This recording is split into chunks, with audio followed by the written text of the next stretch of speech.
Erev Tov, shalom à tous. On est avec le Chouk Beno Gros ce soir, Michael Gross. Et vous êtes très nombreux à regarder l'enregistrement sur YouTube. Et on vous invite au direct. Donc c'est chaque mardi soir à 20h heure israélienne pour être en Zoom, pour être avec nous à direct. Et ce soir, Parashat Kitavo. Bechavod, Michael. Très bien. Alors, on parle de la mitzvah de Bikurim qui ouvre notre parasha, Kitavo la Haaretz, quand tu viendras dans le pays et tu planteras des arbres et tu auras des fruits et tu les amèneras au Beth Amikdash. Les premiers fruits que tu auras, tu les mettras dans un beau panier et tu les amèneras. Cette mitzvah-là des Bikurim, on en est maintenant en pleine saison. Et que l'on comprenne bien, on amène les Bikurim et des fruits que Ishtapcha Behem Eretz Israël, que la terre d'Israël a été bénie par elle. Il s'agit des raisins, il s'agit des figues, il s'agit des olives, il s'agit des dattes. Or, ces fruits-là, si vous voulez les récolter, on les amène quand ils sont mûrs sur les arbres. Or, on est maintenant en pleine saison, plus ou moins maintenant, vous pouvez faire les vendanges des raisins, vous pouvez faire la cueillette des olives un peu tôt, et il faudra attendre un peu, disons dans un mois à peu près, un peu moins. Des dattes, il y en a, des figues, il y en a, et c'est maintenant que ça se passe. On parle de cela à partir de Shavuot, mais en fait, à Shavuot, tout celui qui s'occupe ici d'agriculture ou bien même se promène dans le pays et il n'a pas encore ni de date, ni de figue, ni rien du tout. Et il faudra qu'il attende en fait vers Sukkot. Il y a beaucoup plus de fruits sur les arbres. C'est pour ça que la fête de Sukkot, et si on juxtapose les trois fêtes de pèlerinage aux événements agricoles, alors justement, Pessah, on commence à cueillir ou à rassembler l'orge.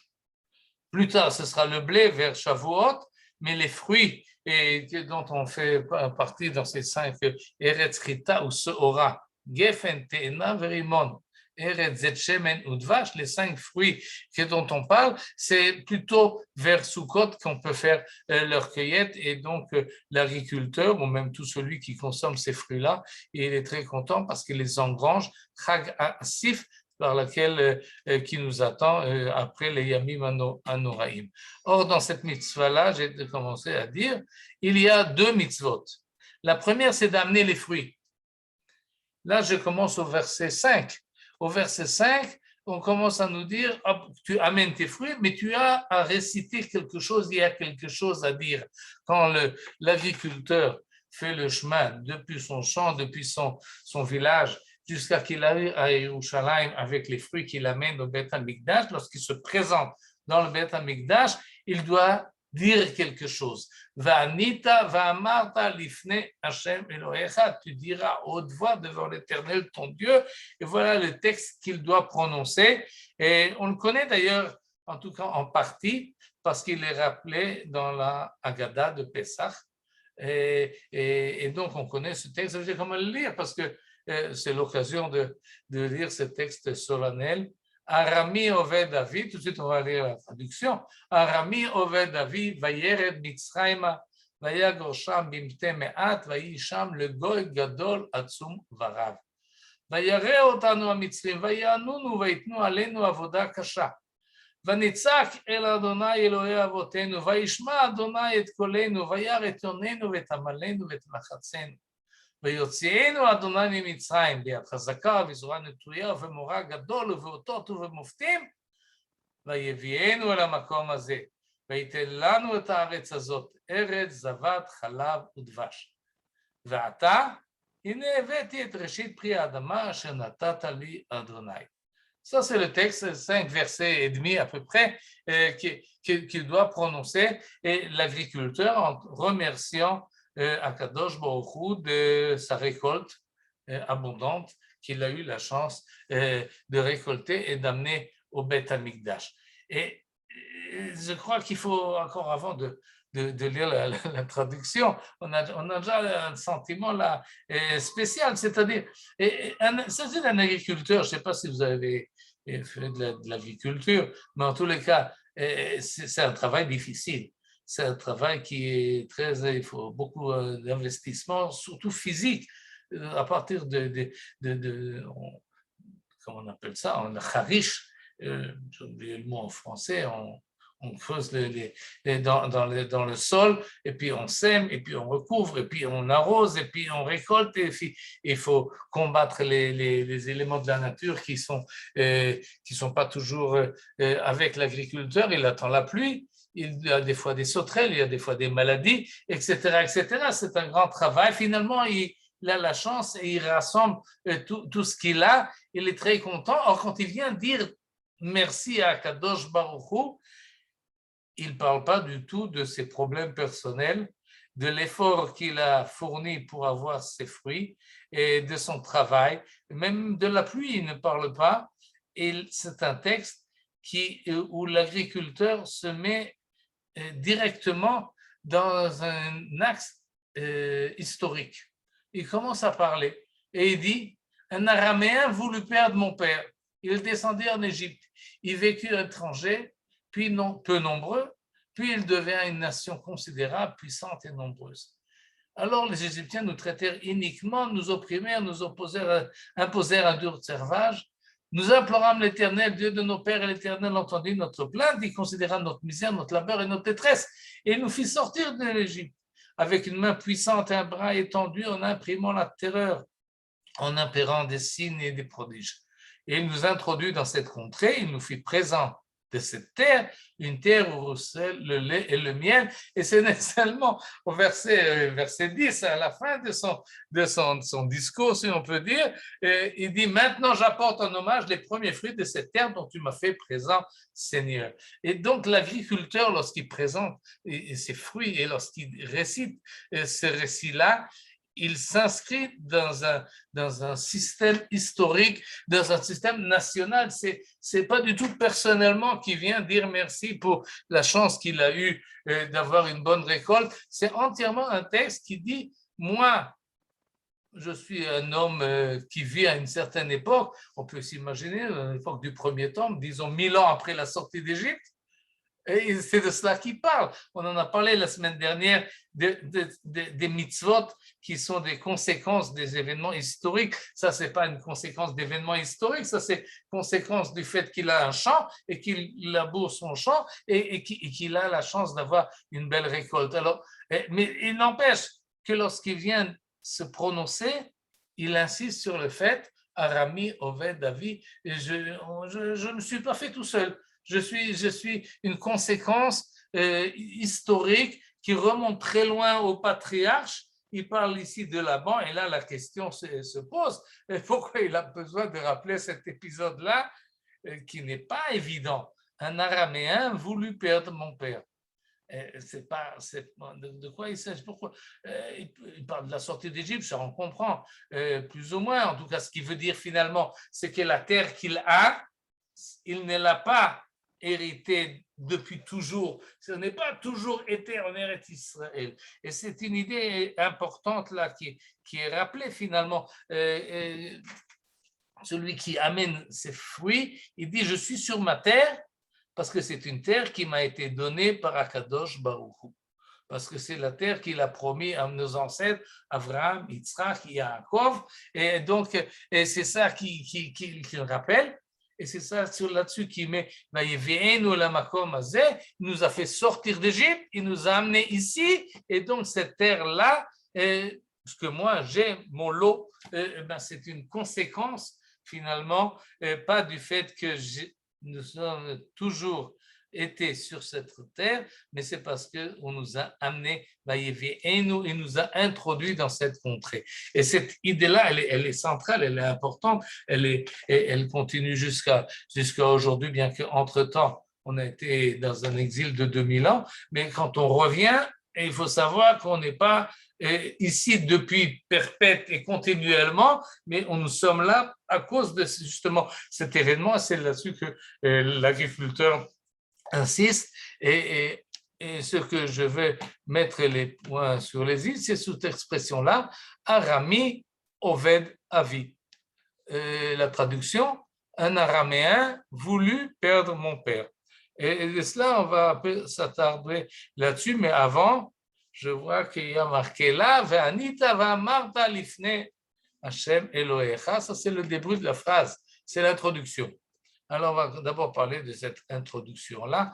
Ve'anita ve'amarta lifne Hashem Elohecha. Tu diras à haute voix devant l'Éternel, ton Dieu. Et il y a là une certaine petite anomalie dans le texte. Ve'anita ve'amarta. Ça veut dire Anita. Rashi nous dit Lashon haramat kol. Tu diras ça à haute voix. Et c'est pour ça que le traducteur, Lazar Vogt, dit tu diras à haute voix devant l'Éternel. Ve'anita ve'amarta. Tu crieras, tu élèveras la voix quand tu dis cela. Et cette interprétation, alors que nous, tout celui qui parle ivrite aujourd'hui, il dit Ve'anita, ça veut dire tu répondras. Et certains disent, oui, peut-être le Kohen, quand tu amènes tes fruits, tu demandes qui tu es, pourquoi tu amènes ça. Vanita, tu répondras et tu diras le récit qu'on vient de dire. C'est une petite mise en scène comme ça que le Kohen pose la question et l'agriculteur y répond. Mais les Chachamim nous ont expliqué, Rabbi Shimon Bar Yochai, entre autres, et la source de ce que Rachid nous dit, Ve'anita, il faut dire à haute voix. Ajoute Rabbi Shimon Bar Yochai, d'où ce qui sait qu'il faut le dire à haute voix. Et là, je n'ai pas ramené le texte, mais le texte, en l'occurrence, nous dit la chose suivante, c'est que dans le passage suivant, quand vous verrez dans la paracha, il y a une autre mitzvah. L'autre mitzvah, c'est une mitzvah aussi agricole qu'il faut donner tout le monde, tout ma'asrot. Et 2 fois tous les 7 ans, tous les 7 ans, on fait une récapitulation de tout ce qu'on a donné. Et si on a du retard, eh bien, il faut rattraper. C'est ce qu'on appelle bi'ur ma'asrot. Ça se fait la 3e année et la 6e année avant la fête de Pessah. Et là aussi, il y a un texte à réciter explicite dans la Torah, dans la paracha. Et il n'y a pas marqué ve'anita ve'amarta. Il y a marqué ve'amarta.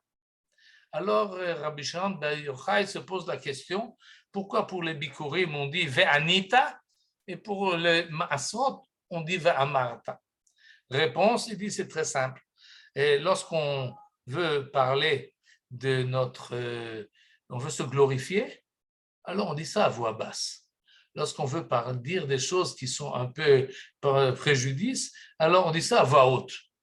Ça, c'est la leçon morale que nous dit Rabbi Shimon Bar Yochai. Or, lorsqu'on a fait ce texte-là à propos des Maasrot, on fait toute une liste de ce qu'on a donné. J'ai donné le Trumot, j'ai donné Maaser, j'ai pas enfreint loi, j'ai donné aux pauvres ce qu'il fallait, j'ai fait tout ce qu'il faut. Maintenant, à Kadosh Baruch Hu, amène-nous providence et amène-nous abondance. Et alors que le Bikurim, comment est-ce qu'il commence? Arami Oved Avi. Mon ancêtre était poursuivi par la vanne. Et donc, ça, on ne le dit pas à haute voix. Ça, on ne le dit pas à voix basse. Quand on parle des choses qui nous peuvent porter honte, disons, alors on nous dit haramat kol. Il faut le dire à haute voix. C'est comme ça nous dit Rabbi Shimon Bar Yochai. Et, ok, disons que, acceptons cette explication. Mais dans un autre texte que je lui rappelé ici, on nous dit quelque chose d'autre. Vanita ve'amarta. Ne'emar kan aniya, et là maintenant on rentre dans une discussion talmudique, et c'est ce qu'on appelle Gzera Shava. Ne'emar kan aniya ve'ne'emar lehalan aniya. Ici il y a marqué ve'anita. Plus tard dans la paracha, il y a marqué ve'anu ve'amru. Encore une fois, le même terme à propos de Lévi'im. Nous dit le Sifré, le Midrash, Ma'aniya amura le'alan belashon hakodesh, de même que les brachot et les klalot que vont dire les Lévi'im à la Gerizim, à la Reval, ils doivent de lire belashon hakodesh dans la langue originale en ivrit, comme c'est marqué dans la Torah. Af aniya amura kan, la même chose ici, c'est marqué ve'anita. Alors, il faut le dire la phrase belashon hakodesh. Ce texte-là, il faut le dire comme il est. par ces mots-là. Ça, c'est les mots qu'il faut prononcer. On ne peut pas dire la traduction en français, ni en araméen, ni en grec, ni en d'autres langues peut-être qui étaient plus courantes. Il faut le dire en ivrite. À cause de cette remarque qui a le même terme, la anot, ve'anita, et donc ça veut dire qu'il faut le dire en ivrite, en lachon hakodesh. Et c'est comme ça que ça se faisait tout le temps. Mikan amrou, continue le midrash, barishona, au début, première période. Kol mishu yodea likrot, tout celui qui dit c'est réciter cela en ivrite, eh bien il le dit en ivrite, il n'y a pas de problème. Chez Eno yodea likro, mais celui qui ne sait pas, il ne sait pas lire, et beaucoup ne savaient pas lire à l'époque du premier temple, même à l'époque du second. Qu'est-ce qu'on fait alors? Il ne sait pas. Arrive un agriculteur, il habite, je ne sais pas, dans la périphérie, il n'a pas eu la chance d'apprendre à lire, il ne sait pas par cœur, il ne peut pas réciter sa phrase-là. Alors, qu'est-ce qu'il fait? Comment on règle le problème? Il amène ses fruits, et il veut dire, mais il ne peut pas, il ne sait pas dire. Alors le Kohen va l'aider. Et le Kohen fait ce que nous faisons aujourd'hui. Et je ne sais pas, vous étiez sans doute sous la choupa. Alors le Rav peut-être vous a dit, maintenant tu répètes après moi. Arrêt, at, mekudeshet, li. Et pourquoi le rabbin il dit? Parce que peut-être le khatan, il est bouleversé, il est un peu trop sentimental, il n'est pas assez concentré sur ce qu'il dit, il va peut-être manquer la phrase, il va pas dire la formule comme il faut. Alors le rabbin le dicte, et lui, tu répètes après moi. Et un peu comme on fait, un peu exactement comme on fait à propos des Kohanim, quand on fait Birkat Kohanim, le Chazan prononce la bracha avant et les Kohanim répètent. Ça, c'est le système qu'on a inventé pour ceux qui ne savent pas lire toutes ces phrases-là, ces 5 versets-là. Alors le Kohen dit, tu répètes après moi. Je te dis Arami, tu dis Arami, Oved, Avi, Avi. Très bien, très bien. Alors, c'est comme ça que ça s'est passé. Et bien que ça, comme ça s'est passé au début. Barishona, au début, je reprends, Kol Mishudea Likro, tout celui qui sait lire, eh bien, il dit, tout celui qui ne sait pas dire, eh bien, Makrim Oto. Makrim Oto, ça veut dire, on lui récite devant lui, on le dicte. Qu'est-ce qui s'est passé? Nimneum et Avi. Ils ne sont pas venus. L'année d'après, eh bien, les gens ne viennent plus. On voit, il y a moins d'inscrits. Et où ils sont passés tout le monde? Eh bien, c'est très simple, quand on faisait la queue pour arriver au Beth Amikdash. Vous avez là, sur le dessin, plusieurs personnes, ils amènent chacun. Disons que celui-là, il sait. Celui-là, il ne sait pas. L'enfant, il a appris, ou celui qui est plus jeune, là, il a appris à dire. Alors, il récite très bien. Lui, il ne sait pas. Et le Kohen lui dit, eh bien, c'est la shrouma, comme on disait chez nous. C'est honteux. Et là, le gosse, il dit, il récite, et moi, tout le monde voit que je ne sais pas. Le Kohen, il me dit à haute voix, je dois répéter avec lui. Ben non, ben j'emmène plus. C'est un peu comme le khatan sous la choupa. Eh ben, cette phrase-là, je sais la dire tout seul. Elle est facile. C'est peut-être la phrase la plus importante qu'il faut dire dans sa vie. Je sais le dire tout seul. C'est honteux quand quelqu'un doit me dicter. Et donc, ils ne sont pas venus. L'année d'après, on a vu, constaté, on a fait séquer, on a fait un recensement et on a vu qu'il y a beaucoup moins de personnes qui amènent les bikurim. Qu'est-ce qu'ont fait les chachamim à ce moment-là? Hitkinu, ils ont fait une takana. Shiyu makrim et ayodea vet mish no yodea. À partir de maintenant, tout celui qui amène ses bikurim, le Kohen va prononcer avant lui, va lui dire qu'est-ce qu'il faut dire. Maintenant, ce changement de la cérémonie, il n'est pas facile à accepter.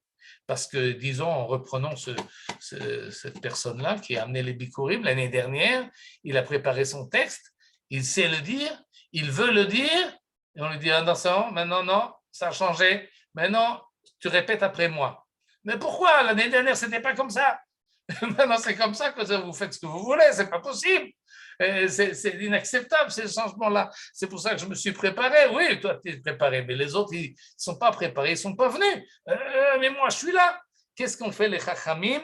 Et voilà la phrase qu'on constate. Samcho ala mikra.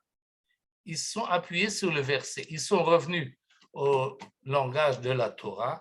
Et dans la Torah, il y a marqué Ve'anita ve'amarta lifnei Hashem Elohecha.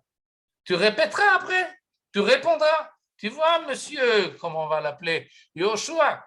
Tu vois, monsieur Yoshua, c'est marqué dans la Torah Ve'anita ve'amarta. Alors que nous, les Kohanim, on fait exactement ce qui est marqué dans la Torah. Et donc, c'est comme ça qu'il faut faire.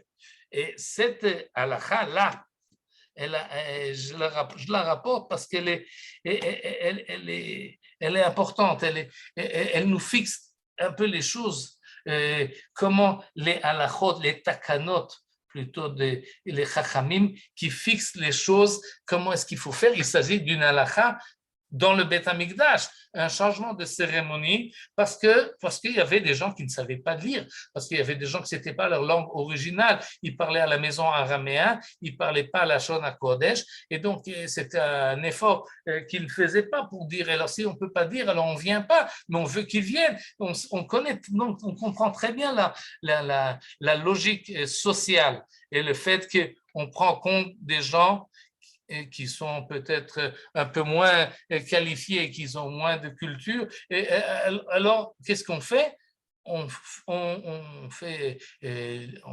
met la ligne là, le plus bas, et on dit non, maintenant, à partir de maintenant, on va faire répéter tout le monde, ceux qui savent et ceux qui ne savent pas.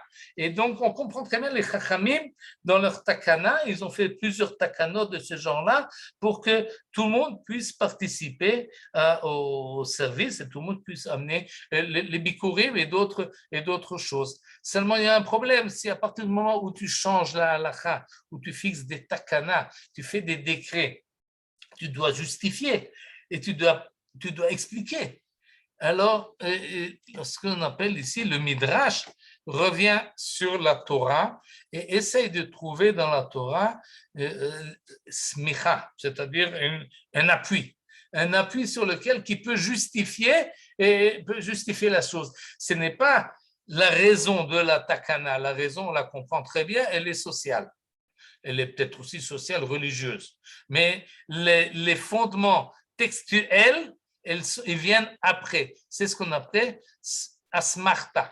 Samchu ala mikra. Ils se sont appuyés sur le verset pour pouvoir appuyer la nouvelle halakha, pour la justifier légalement, officiellement, et pas seulement une raison de chachamim qui aurait pu suffire en fait. Mais en fait, ça ne suffit pas parce que les gens ont besoin, ou c'est marqué dans la Torah que tu nous fais maintenant répéter. Alors on lui montre, voilà, c'est marqué. La Torah a déjà inscrit cette possibilité-là de Anita, tu répondras.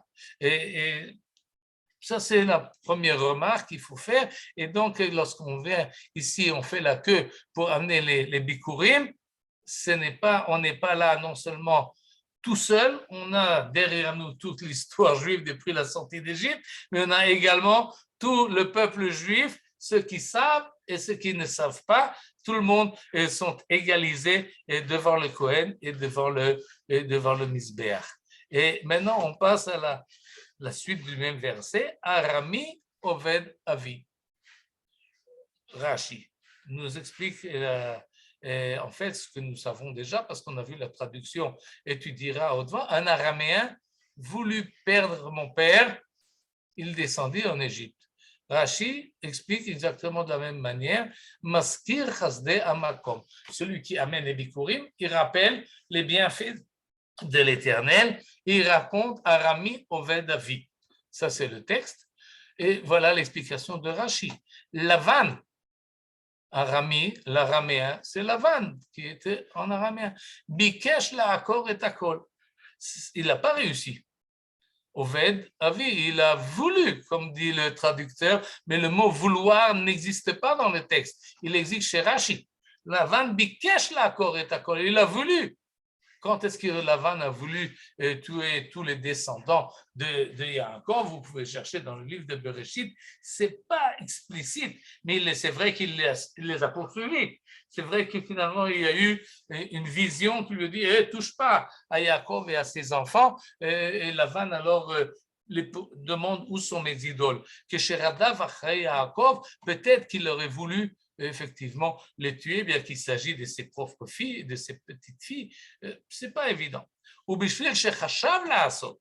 Peut-être qu'il en avait l'intention, si on ne lui rendrait pas ses idoles, Bishvil Shechachav Laasot, parce qu'il a pensé le faire, Chishev Lo Hamakom Ki Ilu Asa.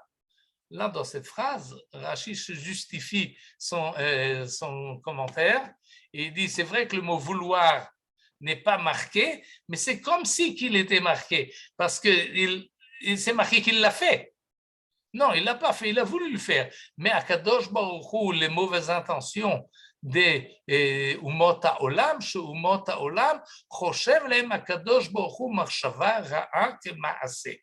HaKadosh Baruch Hu considère les mauvaises intentions, même s'ils n'ont pas été finalement accomplis, des Umot HaOlam, comme si ça a été fait. Et c'est pour cela que Rashi dit, bon d'accord, c'est cela qu'il s'agit ici. Arami Oved Avi, Lavan Arami a voulu faire perdre mon ancêtre, en l'occurrence Yaakov. Rashi peut se baser sur la Haggadah de Pesach. C'est ce que nous disons dans la Haggadah. Arami, oui, c'est Ulemad. Ma bikesh, Lavan Arami la asot, sheparo lo gazar el al ascharim, ולבן גזר על כל, שביקש לעקור את הכל. Oui, c'est-à-dire, on nous dit Paro a fait son décret uniquement sur les mâles, mais Lavan, d'une manière beaucoup plus grave, voulait tuer tout le monde. והיא שעמדה על אבותינו ולנו שלא אחד בלבד עמד עלינו לכלותנו. Et donc, cette interprétation, elle est inscrite dans la Haggadah של Pesach, elle est également reprise par le Tirgum Onkelos. Le Tirgum Onkelos, d'habitude, traduit mot à mot. C'est une traduction très littérale, très proche du texte. Là, il s'écarte du texte. On n'a pas besoin de savoir l'araméen pour voir qu'il y a ici, voilà les mots, oui, et à partir de là jusqu'ici, Lavan Arama'a Ba'al Avda Yat Abba. Lavan Arami, il ajoute le mot Lavan, a voulu faire perdre mon père. Il utilise beaucoup plus de mots. Il n'a pas traduit ici mot à mot, il a traduit en fonction de la Haggadah Shel Pesach. Et Rashi qui vient après, eh bien, il se base sur la Haggadah, sur le Tirgum Onkelos, sur le Midrash, et tout va très bien, bien que pas tout le monde est d'accord là-dessus. Un qui n'est pas d'accord, c'est Ibn Ezra. Ibn Ezra dit non, pas du tout, jamais de la vie, ça ne marche pas. Pourquoi ça ne marche pas? Dans le premier passage, là, il pose deux questions. Et là, je vous fais rentrer dans les considérations et entrailles de l'exégèse. Qu'est-ce que nous dit en fait Ibn Ezra? D'abord, il a une première objection qui est grammaticale. Milat oved me'apealim she'enam yotzim. On va faire un peu de grammaire, pas beaucoup, n'ayez pas peur. Et si vous vous rappelez, quand on était à l'école, on nous a appris verbe transitif et verbe intransitif. Vous vous rappelez de ces termes-là? Alors, qu'est-ce que c'est verbe transitif? Les verbes transitifs, c'est des verbes qui ont un complément d'objet direct. Et, par exemple, je mange une pomme. Ça, c'est transitif. Je mange peut être rattaché, évidemment, à un objet. Qu'est-ce que tu manges? Je mange une pomme. Mais si je dis je marche, je ne peux pas dire je marche quelque chose. Je marche. Ça, c'est un verbe intransitif. C'est un verbe qui n'a pas forcément, d'habitude, n'en a pas d'objet direct et même non plus indirect. C'est-à-dire, c'est une situation. Je suis assis. Évidemment, on peut ajouter sur quoi, c'est un objet indirect, un complément d'objet indirect, mais quand on parle du mot oved, nous dit Ibn Ezra, c'est un verbe, chez Enam Yotzim, c'est un verbe intransitif. Tu ne peux pas dire oved à vie. Ça ne marche pas en ivrit. C'est faux. Avi ne peut pas être le complément de oved parce que oved c'est un verbe intransitif qui n'a pas de complément direct. Et donc tu peux pas dire tu peux pas dire si tu veux dire que Arami c'est le sujet, oved c'est le verbe et Avi c'est le complément, alors nous dit Ibn Ezra, tu aurais dû dire Ma'avid, au If'il, ou bien au Piel, au Me'abed. Tu ne peux pas dire Oved. Oved, c'est une situation, ce n'est pas quelque chose que tu fais sur quelqu'un. Tu peux dire Me'abed Avi, il fait perdre mon père, mais tu ne peux pas dire Oved Avi. Ça, c'est une objection grammaticale à laquelle on peut difficilement répondre. Ve'od, il a encore une autre question. D'après le contexte, si on reprend tout le départ, oui, un araméen voulut perdre mon père. Il descendit en Égypte. Qui c'est il? Mon père. Il descendait en Égypte. Nous dit Ben Ezra, très évidemment, mais il n'y a aucun rapport entre les deux. Yaakov, c'est vrai qu'il est descendu en Égypte, mais il n'est pas descendu en Égypte parce que l'araméen lui courait après. Il est descendu en Égypte beaucoup plus tard parce que Joseph y était. Ça n'a rien à voir. Arami Oved David va Yered Mitzrayma. Un araméen a voulu perdre mon père et il descendit en Égypte. Mais tu triches là. Tu fais une situation qui n'a pas existé. Et donc le contexte là ne supporte pas. Et cette explication-là, que Arami Oved David, c'est un araméen qui a voulu faire perdre mon père, sans parler du fait qu'il ne l'a pas fait. Et il a voulu le faire, ok.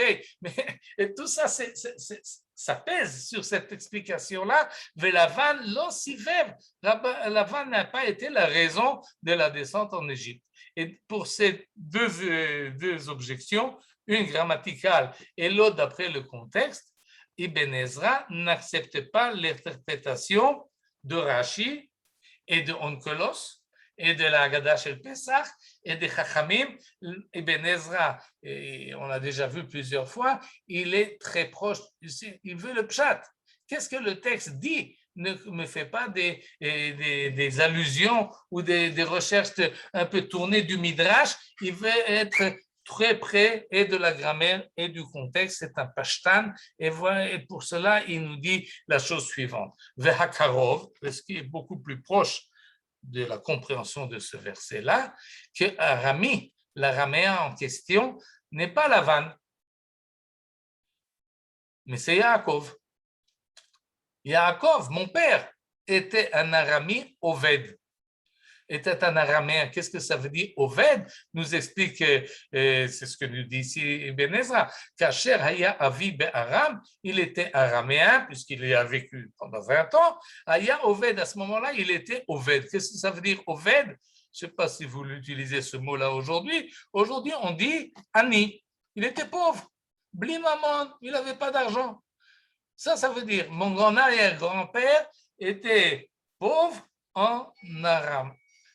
C'est ce que l'on veut dire. Ensuite, qu'est-ce qu'il tout de suite, on va voir par la suite pourquoi ça rentre dans le contexte. Vechen nous explique Ibn Ezra, j'ai retrouvé le mot Oved dans le livre de Michelet, Tenu Shechar le Oved. On ne sait pas très bien ce que c'est le mot, si on voit la traduction un peu cynique. Ces versets-là du Chacham de Michelet, donnez des liqueurs fortes aux malheureux, du vin à ceux qui ont l'amertume au cœur, qu'ils boivent et qu'ils oublient leur misère, qu'ils perdent le souvenir de leur chagrin. Donnez-leur à boire. C'est un peu c'est cynique, surtout que le mot shechar peut se lire le mot sachar, c'est-à-dire donner à celui qui n'a pas son salaire, plutôt que lui donner du vin à boire et puis qu'il se soûle. Mais bon, ça il faut étudier dans le livre de Michelet, qu'est-ce que voulait dire ici Shlomo Amelech. Mais ce que veut dire Ibn Ezra, c'est que le mot Oved, c'est le mot qui est parallèle au mot Réchaud, c'est-à-dire Rach, c'est-à-dire un pauvre, quelqu'un qui n'a pas d'argent. Et donc, à cause de ce parallélisme, il est évident que le mot Oved, il ne s'agit pas de faire perdre quelqu'un, il s'agit d'une situation, c'est donc un verbe intransitif, il décrit la situation de mon ancêtre à vie, Yaakov en l'occurrence, et mon grand-père était Oved, était pauvre. Ve'atam, maintenant on reprend le contexte, le sens général, maintenant qu'on a compris les termes en particulier Arami, c'est Yaakov, Oved, c'est pauvre, Avi, c'est mon arrière-grand-père, alors on comprend quel est le contexte. Je n'ai pas hérité cette terre-là de mon ancêtre, qui est Aniaya, parce qu'il était pauvre. D'où vient mon ancêtre Jacob? Il était en araméen, en Aram, il était exilé, il était pauvre, il n'avait rien du tout. Aram, lorsqu'il est venu, il n'avait pas de terre. Même plus tard, il était étranger en Égypte. Il avait là-bas peu de gens. Après, on a grandi et tu nous as fait sortir d'Égypte et tu nous as donné cette terre-là. Autrement dit, lorsqu'on reprend le texte de celui qui amène des bikurim, ce qu'il dit, ce n'est pas, il n'insiste pas ici sur la sortie d'Égypte comme une sortie d'esclavage parce que nous avons été opprimés, comme nous disons le soir du Seder. Le soir du Seder, nous disons ce texte-là, et jusque-là, jusqu'au verset 9, y compris. C'est-à-dire, on s'arrête à la sortie d'Égypte. Akadosh nous a fait sortir d'Égypte. Pourquoi on amène cela? Parce que toujours nous sommes des asservis. Toujours on nous poursuit. Depuis l'avant, on nous poursuit. On nous poursuit. Lavan Arami voulait nous combattre. Et ensuite par haut, et ensuite les Égyptiens, jusqu'à Kadosh Baruch Hu nous a sauvés. Et cette situation-là, on la rappelle le soir du Seder comme étant une condition évidente du peuple juif, comme étant un peuple qui est toujours poursuivi. Et Akadosh Baruch Hu matzilenu miyadam. Et Akadosh Baruch Hu nous sauve. Ça, c'est valable pour le soir du Seder. Mais lorsqu'on amène les bikurim, ce n'est pas ça qui veut dire. Lorsqu'on amène des bikurim, on ne parle pas de l'avant, on ne parle pas de cette poursuite, on ne parle pas de cette persécution, on parle du fait qu'on était pauvre, on n'avait rien, et maintenant on a. Et c'est ce qu'on a, on est redevable à Kadosh Baruch Hu qui nous a donné cette terre, et c'est ça l'essentiel, c'est la fin. Il nous a amenés ici. Azot, il nous a amenés sur cette terre-là, à cet endroit-là, et maintenant j'amène les fruits de ma terre, mais ma terre, comme on peut dire, il ne dit pas Reshit Pri Admati, Reshit Pri Adama, Asher Natata Li Hashem, Kakadosh Baruch Hu, tu m'as donné, et dans ce que j'ai, c'est grâce à toi. Et c'est ce que, donc, si on veut répondre à la question, pourquoi celui qui offre ses prémices rappelle la poursuite de Lavan? Eh bien, en fait, il ne rappelle pas la poursuite de Lavan, il ne parle pas de Lavan, il dit qu'il parle de Yaakov. Il dit Yaakov était araméen, Yaakov, notre ancêtre, était pauvre, et nous, Baruch Hashem, nous avons de quoi apporter, comme vous voyez ici, et ces demoiselles-là, je ne sais pas de quel kibbutz c'est, amènent leurs prémices, font cette cérémonie. Et j'ajouterai encore une remarque concernant Arami Oved Avi, et là je ramène encore une fois cette phrase, cette fois-là j'ai ajouté ces signes-là, qu'on appelle Ta'amé Amikra. Il faut quand même en parler une fois de ces Ta'amé Amikra, surtout que le traducteur, que nous citons toujours, monsieur le grand rabbin Lazar Vogue, a dit la phrase, a écrit cette phrase suivante dans sa préface de la traduction de la Torah, et il dit la chose suivante. La langue sainte possède un instrument précieux pour atteindre ce double but, l'accentuation des mots et l'interponction des phrases, c'est-à-dire pour qu'on puisse lire le texte comme il faut et que celui qui lit le texte le comprenne. Il s'agit du texte de la Torah. Il faut pas seulement la ponctuation, mais il faut l'accentuation et il faut l'interponction des phrases. L'accentuation, on ne va pas en parler, c'est ce qu'on appelle milé-el ou milé-ra. Si on dit avi, on dit avi. On en reparlera peut-être une autre fois. Et ça, c'est l'accentuation des mots. L'interponction des mots, c'est-à-dire où est-ce que dans la phrase, je m'arrête plus ou moins quand je lis une phrase. Disons la phrase, peu importe en français, en hébreu, toute phrase, si je lis celle-là de la manière suivante, la langue sainte possède un instrument précieux pour atteindre ce double but, l'accentuation des mots et l'interponctuation des phrases, eh bien, vous ne comprenez rien. C'est-à-dire que j'ai lu ce qui est marqué, mais j'ai fait les interponctions pas à sa place, on ne comprend rien. Les ta'amim, nous explique Lazar Vogue, nous donne une interponction, nous explique la phrase, on lit la phrase comme il faut. La langue sainte possède un instrument précieux pour atteindre ce double but. Alors on comprend. Tout de suite, on va lire ça dans la Torah. Alors nous voulons parler des ta'amim ou des neginot, accent tonique ou prosodique, parce qu'on s'en sert également pour chanter. Arami Oved Avi. C'est-à-dire lorsqu'on lit la Torah, on chante. Donc ces signes-là, ils ont trois fonctions ensemble. Ils cumulent trois fonctions différentes. Une des fonctions, c'est l'accentuation. Que l'on dise Arami et pas Arami. Que l'on dit Oved et pas Oved. Ça, c'est premièrement. C'est pour ça que les signes sont ici sous le bet et pas sous le aleph. Au-dessus du bet et pas au-dessus du aleph. Premièrement. Deuxièmement, il nous dit où est-ce qu'il faut s'arrêter. Interponction. Et troisièmement, il nous dit comment chanter. Et ces trois choses-là, nous dit Lazar Vogue, c'est une admirable création des Massorètes qui nous ont doté du système le plus complet de notation phonique ou orthoépique qui soit dans aucune langue. Il est émerveillé de cette admirable création des ta'amim. Et ces ta'amim-là influencent sur la compréhension du texte. Et c'est ce qu'on va essayer de voir là maintenant, très rapidement, parce qu'on n'a pas le temps de faire tout un cours sur le Tamé à Mikra, mais d'une manière très, très brève, très concise. Et il faut rappeler deux choses. La première, c'est que les Ta'amim, il y en a deux sortes. Il y a des signes conjonctifs et il y a des signes disjonctifs. Conjonctifs, c'est-à-dire qu'ils nous disent relis ce mot-là au mot suivant. Par exemple, ici, Ve'anita ve'amarta, il faut les dire ensemble. Lifne Hashem Elohecha. Il faut les dire ensemble. Ces signes-là nous disent t'arrêtes pas ici, continue. Et tout de suite, on va voir cette expression. Vayered Mitzrayma, on les dit ensemble. Vayagor Sham bimte me'at. Et de cette manière-là, on comprend. On nous dit quels sont les mots que tu mets ensemble, quels sont les mots que tu fais une séparation. Donc, il y a des signes qui sont conjonctifs. Tu relis le mot au mot suivant. Il y a des signes disjonctifs qui disent tu t'arrêtes. Tu ne relis pas au mot suivant. Les signes disjonctifs, ils sont hiérarchiques. Tu t'arrêtes beaucoup, tu t'arrêtes un peu moins, tu t'arrêtes encore moins et encore moins.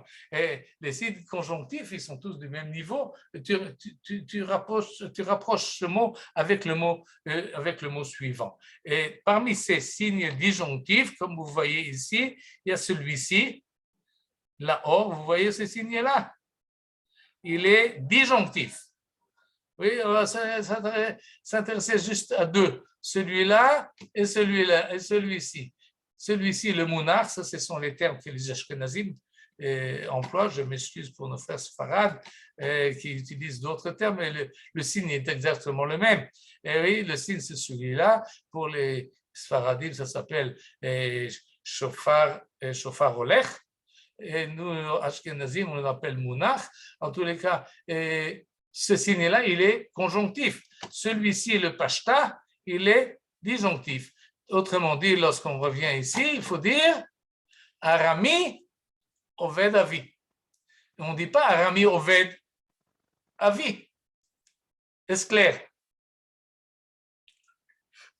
Oui, c'est pas compliqué là. Oui, on peut dire Arami Oved Avi. Ou bien on peut dire Arami Oved Avi. OK? Arami Oved Avi. Si je dis Arami Oved Avi, ça c'est le sujet, ça c'est le verbe, ça c'est le complément. Si je dis Arami Oved Avi, alors cette expression-là, Arami Oved, ce sont des qualificatifs de Avi. Autrement dit, si je traduis un araméen voulut perdre mon père, eh bien, je devrais dire Arami Oved Avi. L'araméen voulait faire perdre mon père. Comme Bereshit, Bara Elohim. C'est la même syntaxe. Bereshit, au début, Bara a créé Avi. A créé Elohim, pardon. Et Elohim, c'est le sujet. Oui? Et le complément devance.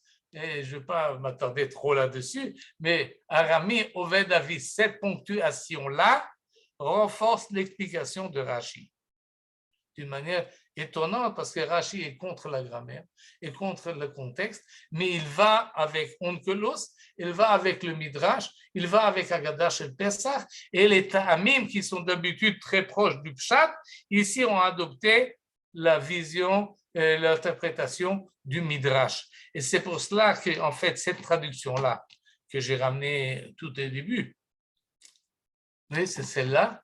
Là, j'ai triché un peu. Un araméen a voulu perdre mon père. Pourquoi j'ai triché? Et maintenant, je corrige ma tromperie. C'est que cet homme-là, Lazare Vogue, lorsqu'il traduit le texte qu'on vient de lire en ivrite, il ne traduit pas comme je l'ai traduit, il traduit comme c'est marqué ici. Et tu diras à haute voix devant l'Éternel, ton Dieu, enfant d'Aram, mon père était errant. Et de cette manière-là, je vais vous lire ce qu'il dit et comment il explique la chose. Et par cela, on va finir, je crois, que l'heure il est. Ah non, encore un peu de temps. Et je vous lis cette explication. Parce qu'effectivement, Lazare Vogue est un traducteur extraordinaire. Je ne sais pas s'il y a beaucoup de traducteurs qui sont tellement fidèles, non seulement au sens des mots, mais au ta'amim, amikra, ce qu'il dit dans sa préface, que les massorètes nous ont donné une tradition de lecture admirable, et bien il s'en sert dans son c'est ça, j'y arrive, chapitre 26, verset 5. Et je vais vous lire ce qu'il dit. Voilà. La plupart des anciens interprètes expliquent un araméen voulut perdre ou ruiner mon père. Et tel paraît être le système des accents. Qu'on revient ici. Voilà. Donc, il dit la plupart des interprétateurs, dont Rashi, interprètent de cette manière-là. Et il dit les ta'amé amikra, les accents toniques, eh bien, ils vont dans le même sens. Mais Oved Okal n'a jamais le sens actif. Et les incises suivantes sont d'ailleurs en aucun rapport avec les persécutions de là-bas. Il reprend les objections de Ben Ezra. Il dit ça ne marche pas, on ne peut pas traduire de cette manière-là. Et donc, il faut traduire autrement. Et ce qu'il dit, et je saute là un peu, quelques-uns appliquent avis à Abraham, ceux qui auraient pu aller. Pour nous, nous rapportons la phrase entière à Jacob et nous expliquons Arami, originaire d'Aram et issu d'un araméen, c'est-à-dire d'Abraham Arami, enfant d'Aram. Pas vraiment araméen, il a été très délicat, enfant d'Aram, Arami. Donc, peut-être qu'il fait ici allusion à Yaakov ben Avraham.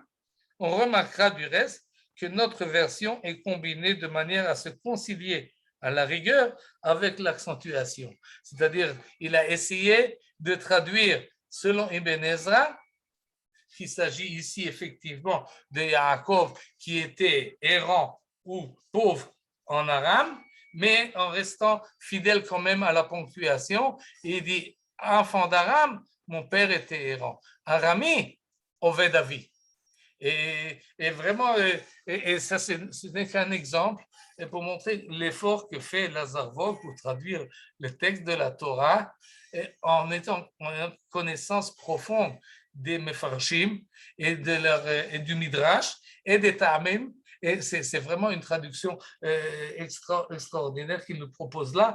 Et il faut être très pointilleux pour l'étudier. C'est un Talmid Chacham remarquable. Et encore une fois, voilà sa photo qui était enseignée au séminaire rabbinique, l'école rabbinique de Paris. Yezichro Baruch. Je compléterai tout ça avec une dernière remarque, on a encore 3 minutes, et sur encore une chose, Uvata et la Kohen. Ça, c'est le verset 3 qui devance ce que nous avons étudié. Celui qui vient, il amène ses prémices, il vient chez le Kohen. Il doit d'abord lui dire la chose suivante. Je viens m'adresser aujourd'hui à Kadosh Baruch Hu, qui bâtit el haaretz, car je suis arrivé dans le pays. Asher nishba Hashem la'avotenu latet lanu. Je suis ici dans le pays que Kadosh Baruch Hu nous a promis à nos ancêtres. Rashi, non pas Rashi, le Sifri, le Midrash, nous dit la chose suivante. Qui bâtit el haaretz asher nishba Hashem la'avotenu, c'est la terre que Akadosh Baruch Hu a juré de donner à nos pères, Prat le Gerim. Il nous dit donc, Prat, ça veut dire, ça vient exclure les Gerim, ceux qui se sont convertis.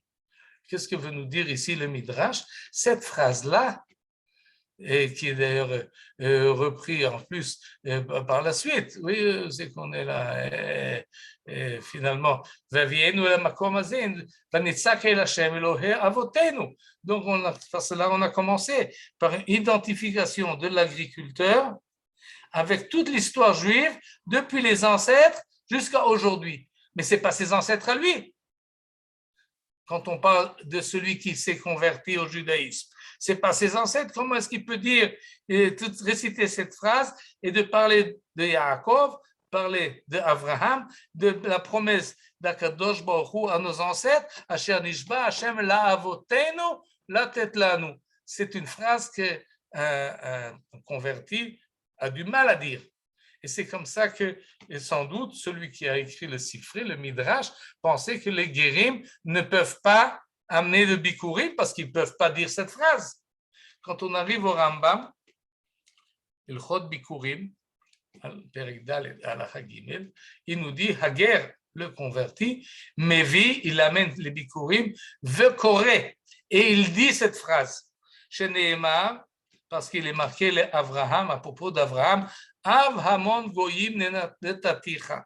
Avraham était peut-être araméen, mais Avraham est le père de tout l'ensemble de la multitude des nations. Areu Av Kola Olam, Kulo. Il est le père de tout le monde entier. Shenichnasim Tachat Kanfe Ashrina. Où l'Avraham a été à Shua Trila. Et donc, cette promesse a été faite à Abraham.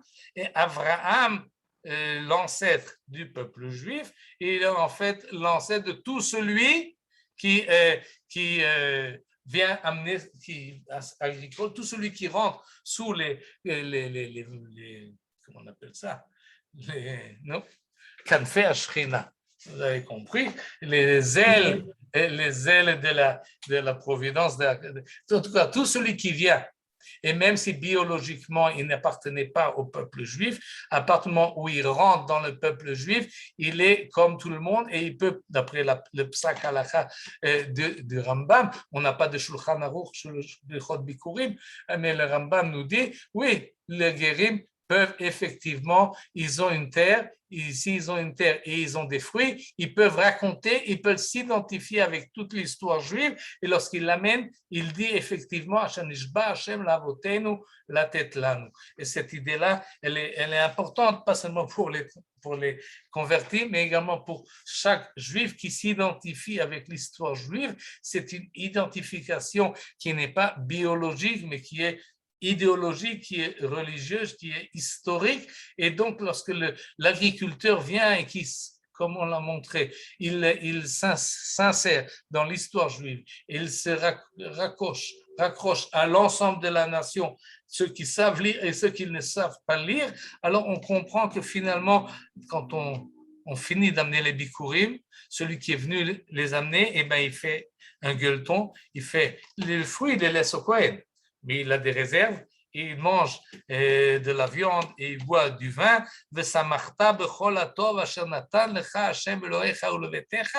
Et alors tu pourras te réjouir de toutes les bonnes choses que tu as données à Kadosh Baruch Hu, à toi et à ta maison, toi, le Lévi, qui n'a pas de terre, et également celui qui vient rentrer dans le peuple juif, lui aussi, Samarta, tu le feras réjouir, tu le réjouiras avec toi, tu manges et tu es content de tout ce que tu as, mais n'oublie pas d'inviter à ta table ceux qui sont des étrangers et ceux qui sont des Lévi'im, entre autres, parce qu'ils n'avaient pas de terre, ils n'amenaient pas des bikurim. Et donc, cette notion de avad, bikurim, dépasse un peu, pas seulement un remerciement d'Akadosh Baruch Hu, mais également de l'agriculteur, mais également une vue beaucoup plus large, presque universelle, de la Torah et des mitzvot et de la sortie d'Égypte et des fruits que nous mangeons en Eretz Israël. Et par cela, je m'arrête aujourd'hui. Toda Rabba. Comment est-ce qu'on sort? On fait stop share. Voilà. Toda Rabba, Michael, c'était passionnant. Moi, j'ai une autre question, mais ça sort du sujet, mais bon, je l'ouvre et puis tu feras ce que tu veux. C'est tout le sujet des théamim, en fait. Où est-ce qu'on a cette massorette? Est-ce qu'on a il y a des traditions différentes? Est-ce qu'il y a un théam comme ça ou pas? Mais bon, ça, c'est un Non, ça sujet. fait partie de la chose. On n'a pas d'enregistrement de Moshe Rabbeinu. Dommage. Oui, ça manque. C'est Heureusement. dommage. Heureusement. Alors, on ne sait pas comment il a prononcé, il a dit Shema Israël, etc. On ne sait pas. Ce que nous avons, c'est le Tanakh avec la ponctuation des Ta'amim. Ces Ta'amim-là, on peut les dater. On sait de quand ils ont été écrits, à peu près au Xe siècle. Les Chachamim de Eretz Israël, de Tveria. Veria, ouais, c'est ça. Oui, au Xe siècle. Oui, Chachmei Amasoret. Maintenant, c'est eux qui ont concilié tout ça, et c'est plus ou moins, disons à 98%, même plus, c'est tout l'ensemble du peuple juif lise la Torah, Nevim, Tuvim, en fonction de cet amim-là. C'est un travail énorme qui a pris plusieurs générations pour inscrire et pour faire. Et en fait, depuis jusqu'à aujourd'hui, l'ensemble du peuple juif a le même Tanakh. Le fait qu'on chante un peu différemment ne change pas les ta'amim, c'est simplement des traditions musicales qui ont changé en fonction c'est pas seulement les traditions musicales, c'est également la phonétique. Oui, on ne prononce pas les aïn, les het, etc. en France ou en Afrique du Nord ou au Yémen. Et donc, et c'est une influence évidente de la langue dans laquelle on parlait. Et c'est évident, quand on entend un Américain lire la Torah, on comprend très bien on sait tout de suite d'où il vient. Même chose pour un Français, et c'est Reich. Il n'est pas originel, évidemment. Le Reich ou le Reich, etc. Tous ceux qui font un peu de phonétique entendent très bien les différences. Et OK, maintenant, il y a Kibbutz Galuyot, ça commence à s'étamiser. Mais ça, c'est pour la musique. Mais les ta'amim, en fait, qui ont été fixés au Xe siècle, ils sont une conséquence d'une tradition orale. C'est ça. Oui, ce n'est pas qu'ils ont inventé la chose, ils ont fixé en fonction d'une tradition orale. Il y avait peut-être dans certains versets plusieurs traditions orales et ils ont tranché, comme on tranche dans toutes les halachot. Il y a des signes qui restent encore des hésitations. Peut-être une autre fois, on va en parler, où on a deux traditions qui se sont conservées. Mais d'une manière générale, ils conservent une tradition Eretz israélite, pas bavlite, pas de Bavel. Là, il y avait une autre tradition. Et donc, nous lisons comme lisaient les Chachamim de Eretz Israël au Xe siècle. C'est relativement tard pour écrire une Torah Sheba'al Peh. La halachot ont été écrits beaucoup avant, les Mishnayot et les Midrashei Halacha, comme on l'a vu, et même les Agadot ont été beaucoup plus avant. Peut-être seule la tradition mystique a été écrite plus tard. Mais depuis, ça fait plus maintenant de 1000 ans.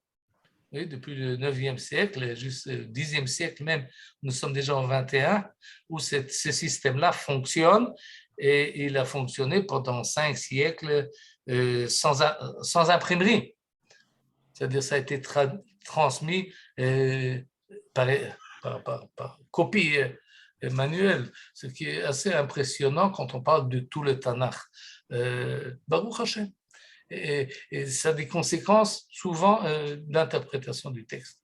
Voilà, on a un peu élargi un peu sur les Ta'amim Mikra. Vas-y, Claude. Oui, merci beaucoup. C'était très clair sur un sujet qui a toujours été un peu confus entre l'araméen voulait perdre mon père, mais juste de remarquer, pour la fin, se convertit, ça explique très bien pourquoi un converti s'appelle Ben Abraham. Et donc, oui. on efface toute autre considération. Et on remonte à Ben, Abraham. Il est Ben Abraham. Mais oui, mais cette halakha-là vient nous dire, c'est pas qu'ilou, c'est pas quand on fait comme si. Pour le Rambam, en tous les cas, il est vraiment fils d'Abraham, comme vous et moi, parce que nous aussi, on ne sait pas exactement quels sont nos ancêtres jusqu'à Abraham. Mais nous nous considérons biologiquement fils d'Abraham et le guerre peut se considérer également de la même manière. Et à partir de lui, ces générations suivantes, oui. Alors, l'autre point, puisque vous l'avez dit au tout début sur la répétition des mots, qui explique très bien le sens de Anita. Pour les Kohanim, la prière des Kohanim, on m'avait donné une autre explication. Oui. C'est que on lui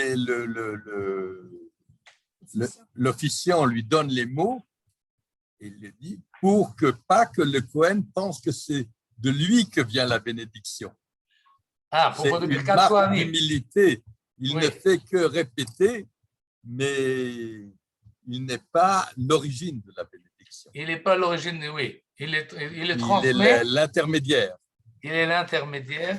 Et même, il y a un midrash qui dit qu'il n'est pas l'intermédiaire, mais il est comme une muraille.